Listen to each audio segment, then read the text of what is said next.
El texto sobre el cual quiero compartir hoy la reflexión está en el Evangelio, el que hemos leído recién, que leyó el pastor, y haciendo una rápida lectura de este texto, especialmente me llamó la atención el versículo 18 que dice: no los dejaré huérfanos, vendré a ustedes.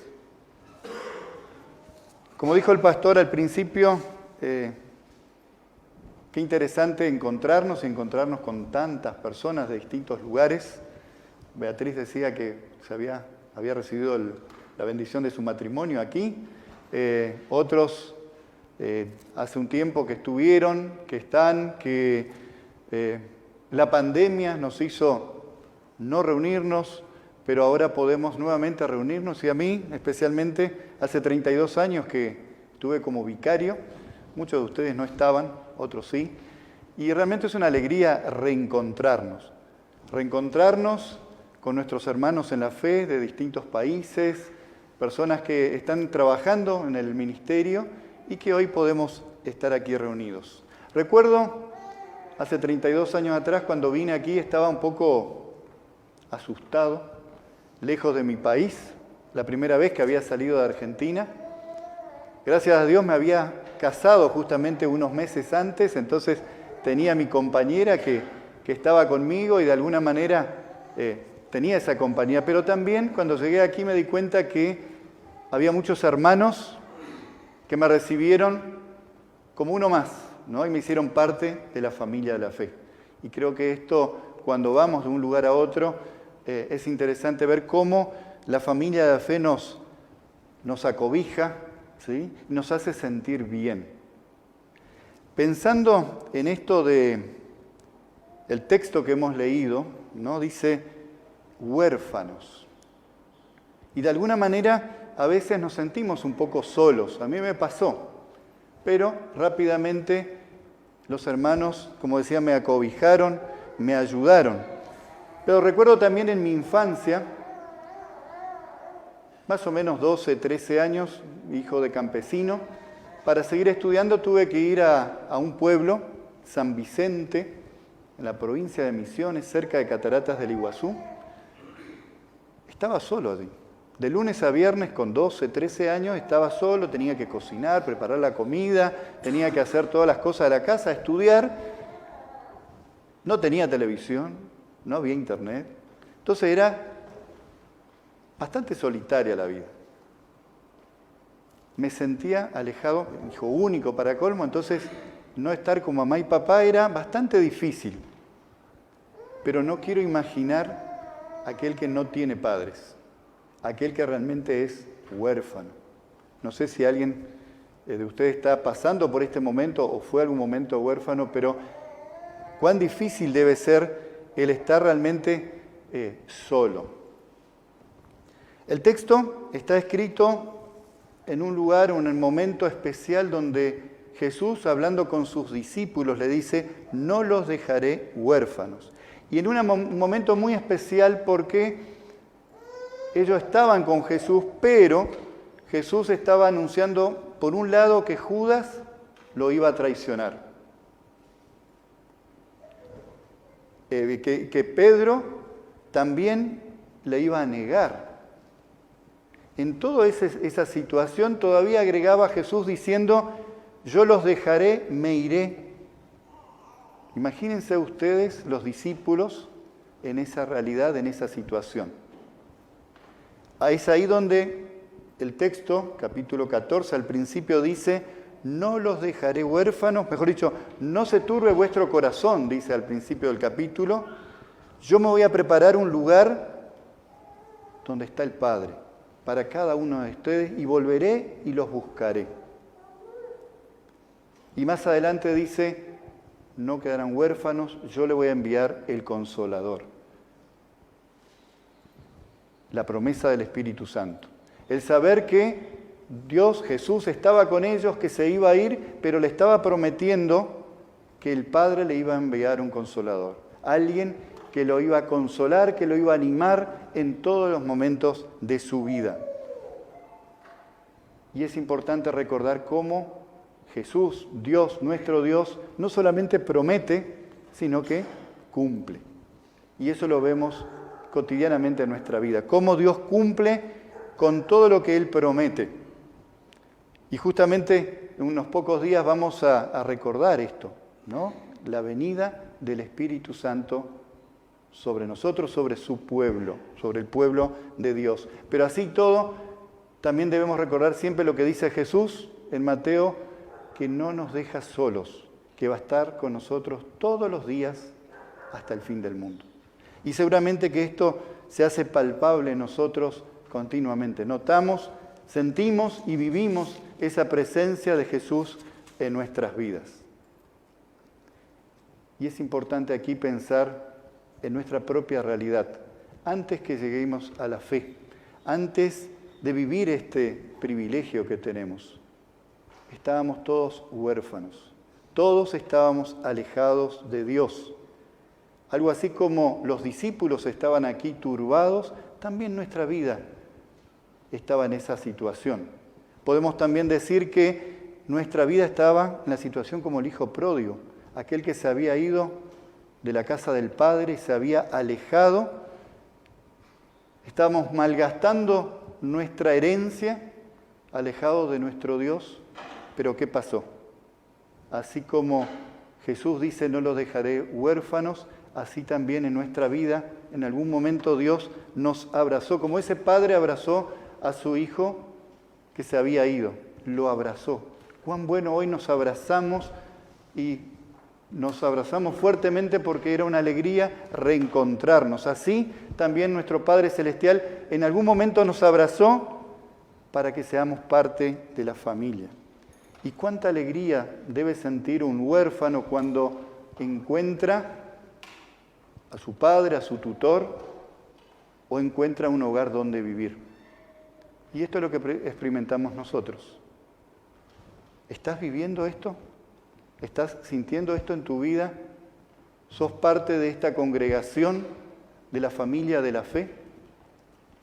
Qué bueno es poder tener un lugar de pertenencia, un lugar donde justamente Dios nos abraza día tras día, domingo tras domingo, con el perdón, nos abraza y nos hace parte de la familia de la fe.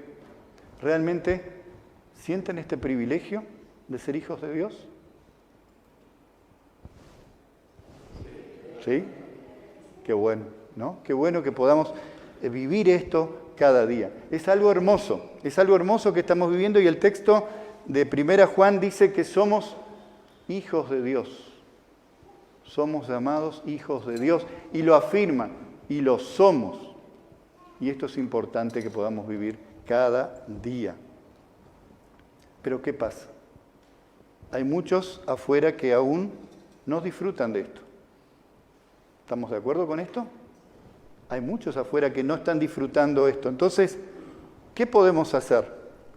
Dios nos llama como hijos suyos a proclamar su palabra, a llevar las buenas noticias en Cristo Jesús a todos aquellos que están fuera.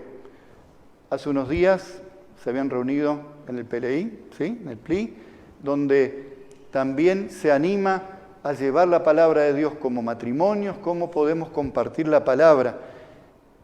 El grupo de Vivenciar ayer se reunió y hoy también nos vamos a reunir a hablar de cómo podemos llevar la palabra de Dios a aquellos que están en Internet. Tratar de presentarle contenidos importantes y a partir de allí conversar con ellos y conducirlos a la iglesia. También la reunión de los directores de CPTLN, Cristo para todas las naciones, en ese hermoso eslogan de llevar a Cristo a las naciones y las naciones a la iglesia. Cuán importante es que podamos pensar en esto. Y me alegro mucho que estemos en este camino, ¿no? De abrir las puertas de distintas maneras para llevar la palabra de Dios, para que llegue ¿a quién? A aquellos que están huérfanos en el mundo y que son muchos. Y estamos justamente abocados a eso y nuestro foco está puesto en nuestro prójimo, aquel que está alejado del Padre Celestial. Es importante que pensemos un poco también y reflexionemos en Hechos de los Apóstoles, ¿Qué aparece allí? ¿Qué se nos dice? El texto dice que Pablo, que estaba en Atenas, estaba esperando a sus compañeros y su espíritu se enardeció, se avivó, se entusiasmó por ver una realidad. La realidad era que el pueblo estaba entregada a la idolatría. Y podemos decir, ¿qué diferencia hay con nuestro mundo? ¿Qué diferencia hay con los que están afuera hoy? Posiblemente ninguna. ¿Qué camino podemos tomar ante eso? Decir, no puedo hacer nada. ¿Qué puedo hacer yo, Héctor? ¿Qué puedo hacer con todo esto que está en el mundo? Bueno, es importante pensar que justamente hoy el mundo está en la misma situación que en la época de Pablo, lleno de pecado, de angustia y depresión. Y esto es importante pensar. Muchas veces en la iglesia hablamos de lo que están afuera están vacíos. Y en realidad no están vacíos, sino que están llenos de problemas, como dije recién, de depresión, de pecado y cargas que hacen que su miseria sea grande. O sea que no están vacíos, sino que realmente están llenos de cosas que le hacen mal, cosas que no lleva al verdadero Dios, a ese Dios que nosotros conocemos. Y es por eso que Pablo le dice, enardecido, varones atenienses, he observado que ustedes son muy religiosos, porque al pasar y observar sus santuarios allenan un altar con esta inscripción, al Dios no conocido, pues al Dios que ustedes adoran sin conocerlo, es el Dios que yo les anuncio. Ese Dios verdadero que recién estaba hablando yo, ese Dios verdadero que vino a nuestro encuentro, por medio del bautismo nos hizo partes de la familia de la fe. Ese Dios misericordioso que viene a nosotros una y otra vez para hacernos sus hijos, para alimentarnos, para fortalecernos, por medio de su palabra, por medio de la Santa Cena. Esos elementos que Dios provee a cada ser humano para que crezca en la fe, se afirme en la fe. Ese Dios misericordioso que Pablo predicó, ese Dios misericordioso desconocido por los atenienses, pero que él lo tenía en su corazón, así también nos invita a nosotros que hagamos lo mismo al pueblo uruguayo. A este pueblo que muchas veces decimos, ¿tiene sentido predicarle? Por supuesto que sí. ¿Tiene sentido predicar en otras latitudes? Por supuesto que sí. ¿Por qué? Porque cuando hay un pecador que se arrepiente, dice la palabra, hay alegría en el cielo. Hay fiesta en el cielo. Y esto también pasa en nuestras congregaciones, en nuestras comunidades, cuando alguien se acerca, ese huérfano que estaba lejos y que ahora viene al seno del Padre. Qué alegría, qué gozo podemos tener por uno que se arrepiente. Muchos otros que aún no lo son. Sigamos trabajando, sigamos en ese camino para llevar la palabra de Dios. Y tomando las palabras del apóstol Pedro, es interesante el texto de manténganse siempre listos para defender con mansedumbre y respeto ante aquellos que le pidan explicarle la esperanza que hay en ustedes. 1 Pedro 3:15. Listos para defender nuestra fe, nuestra esperanza. ¿Estamos listos, así como los Boy Scouts que dicen siempre listos, para defender lo que creemos, la esperanza en la cual hemos puesto nuestra vida? Pero aquí también el apóstol Pedro nos trae algunos detalles, algunos consejos muy importantes. ¿Cómo hacerlo? Con mansedumbre. No usamos esta palabra muy comúnmente, ¿no? Mansedumbre. Tiene que ver con ser apacible, dulce, suave. Llegar a la otra persona con suavidad y proclamar nuestra fe, compartir nuestra fe. Y hacerlo, dice, con respeto. Con respeto porque también nosotros en algún momento estuvimos en esa situación. Y ahora queremos animarlo a que pueda abrazar a su Padre Celestial. Entonces, la manera que lo hacemos es muy importante. Pero como decía, como los Boy Scouts, siempre listos para dar razón de nuestra fe. Con toda convicción, con todo ánimo, sabiendo que no estamos solos, que Dios está con nosotros. Y esto es importante tener en cuenta. Tú ya no eres un huérfano, eres parte de la familia de la fe. Tienes este gran privilegio de vivir porque Él vive, ¿no? Y lo dice el texto. Ustedes vivirán porque yo vivo. Y esto es importante, ¿no? Después de la resurrección, tener bien en claro que Cristo no solamente murió, sino que resucitó al tercer día, para que nosotros también tengamos esa seguridad. El Salmo hoy decía, bendito sea Dios que no rechazó mi oración ni me escatimó su misericordia. Cuán interesante esto, ¿no? Saber que Dios siempre nos está escuchando, siempre podemos presentar nuestras inquietudes, nuestras necesidades ante Él. Y esta frase, no escatimó su misericordia. Nunca escatima su misericordia a sus hijos. Y quiere que justamente siempre nos acerquemos a Él pidiéndole por ella para que esa nos anime, nos fortalezca en todo momento. Dice también el texto, el que tiene mis mandamientos y los obedece, ese es el que me ama.